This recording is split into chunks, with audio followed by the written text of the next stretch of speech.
मला असं वाटतं भेट होणं म्हणजे काही भेटीगाठी या सगळ्यांच्या होत असतात. आपण फार मत व्यक्त करणं हे घाईचं होईल. शिवसैनिकाच्या भावना तर आम्ही सातत्यानं सांगत आलेलो आहे, पण या भेटीविषयी व्यक्तिगत भेट कोणाची होत असेल तर मला असं वाटतं की त्याला फार काही आपण राजकीय स्वरूप द्यावं.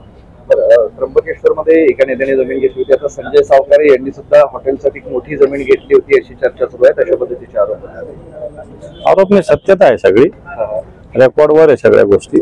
त्र्यंबकेश्वरच्या हॉटेलची जमीन वगैरे या सगळ्या रेकॉर्डवरच्या गोष्टी. या काही घेतली होती एका नेत्यांनी, सांगा ना, संजय शिरसाटांनी त्यांनी घेतलेली होती, आहे ती. संजय सावकारेंवरही तशाच पद्धतीचा आहे ना. त्या राज्यातले मंत्री नुसते ओरबाडतात राज्याला, बाकी काय. तर ऑपरेशन सिंदूरवर नाना पटोले आणि बावनकुळे भेटले, एकमेकांवर अत्यंत खालच्या पातळीत टीका व्हायला लागलेली आहे. विषय होता ऑपरेशन सिंदूर.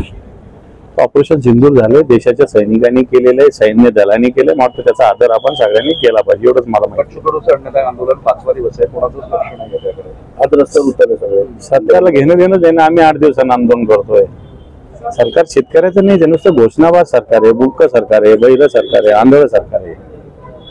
तर शिंदेच्या बालेकिल्ल्यात तुमच्या पक्षाचा जनता दरबार नितीन नांदगावकर आता ठाण्यात जाणार आणि जनता दरबार असं म्हणतात की शिंदेचा बालेकिल्ला हे पहा, ईव्हीएमच्या बळावर जिंकलेले आता स्वतःचे बालेकिल्ले समजायला लागलेले आहेत. कोणताच भाग, कोणताच एरिया, कोणाचा बालेकिल्ला कधीच राहिलेला नाही. बालेकिल्ले छत्रपती शिवरायांच्या काळात होते, आता सगळे किल्ले ढासळलेले सगळ्यांचे. पालकमंत्र्यांवर इम्तियाज जलील आरोप करत आहेत आणि ते सगळे कागदपत्र घेऊन आज तुम्हाला भेटणार आहेत. त्यांचा निरोप तुम्हाला आलेला आहे. मी म्हणजे या म्हणून सांगितलेलं, भेटायला काय प्रॉब्लेम कोणाला. ते काही कागदपत्र माझ्याकडे ऑलरेडी सगळे आहेत, ते काढू आता त्याला योग्य व्यासपीठ.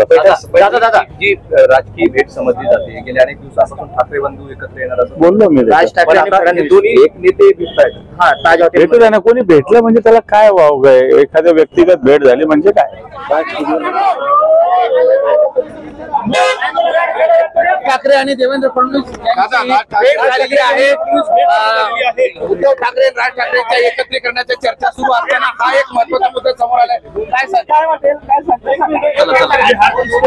मुख्यमंत्री देवेंद्र फडणवीस आणि राज साहेबांची आज जी भेट झाली, निश्चित त्याला राजकीय अर्थही आहे. परंतु राज साहेब दरवेळेला जेव्हा भेटतात, काही त्यांच्या सूचना असतात, काही काम असतात, त्या दृष्टिकोनातून सुद्धा ते भेटलेले आहेत. म्हणून उद्याचे महानगरपालिकेचे समीकरण काय होते किंवा उद्या राजकीय परिस्थिती काय असेल यावर आताच्या घडीला भाष्य करणं चुकीचं आहे. त्यांच्या भेटीनंतर त्या संदर्भातला जो काही खुलासा आहे ते मुख्यमंत्री स्वतः किंवा राजसाहेब स्वतः करतील. दोन्ही ठाकरे एकत्र येणार आहेत ना विषयावर अचानक अशी भेट आणि नाराज होऊ शकते. राजकारणामध्ये तुम्हाला जोपर्यंत ह्या निवडणुकीची युती होत नाही, निवडणुकीमध्ये कोण कुणाबरोबर आहे, कुणाची कुणाबरोबर युती होते, हे जोपर्यंत नक्की होत नाही तोपर्यंत अशा वळलं किंवा असा यू टर्न्स अनेक वेळेला आपल्याला पाहायला मिळतील. म्हणून आजच्या भेटीचा डायरेक्ट संबंध लावणं हे गैर आहे.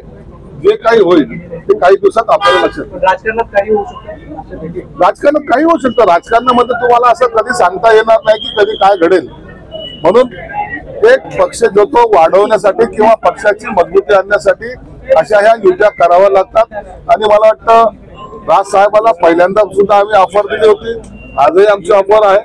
आणि राज साहेबांकडे असलेला मास, त्यांच्याकडे त्यांचं असलेलं वक्तृत्व हे जर पाहिलं तर राज साहेब हे चांगल्या पद्धतीने महानगरपालिकेच्या निवडणूक लढू शकतात. त्यांनी सोबत यावं अशी आमची सुद्धा त्यांना विनंती राहील. पण काही झालं तरी उद्धव राज एकत्र येणारच असं आम्हाला आम्ही म्हणाले. त्यात आनंद आहे, त्यात काय गैर काय. त्यांचा कॉन्फिडन्स आहे तर ठीक आहे ना, त्याच्याबद्दल आम्हाला काही भाष्य करण्याची आवश्यकता सुद्धा नाही. एक गारुड्याचा खेळ आहे. राज ठाकरे उद्धव ठाकरे सोबत जाण्याची चूक करणार नाही. हे बघा, आता कोण काय बोलतोय यापेक्षा युती कशी होते, कुणाची होते हे एकदा फायनल झाल्यानंतर कळेल. म्हणून आज एकमेकांवर टीका करण्यापेक्षा येणारं वातावरण कसं असेल त्याला फेस हे सर्वांनाच करावं लागेल. उद्धव ठाकरे मोगलाईच्या पंक्तीत बसलेले नेते आहेत, त्यामुळं हे राज ठाकरे त्यांच्यासोबत जाणार नाही हिंदुत्ववादी करणार असं संजय केले. उबाटा गटाची भूमिका ही काय आहे हे कुणालाच आतापर्यंत कळत नाही. ते उद्या एमआयएम बरोबर जातील, ते उद्या आणखी कोणत्या पक्षाबरोबर युती जातील. आज कारण त्याच्या मागचं कारण असं आहे की शरद पवारचा राष्ट्रवादी पक्ष त्यांच्या सोबत नाहीये. काँग्रेस त्यांना आता विचारायला तयार नाही.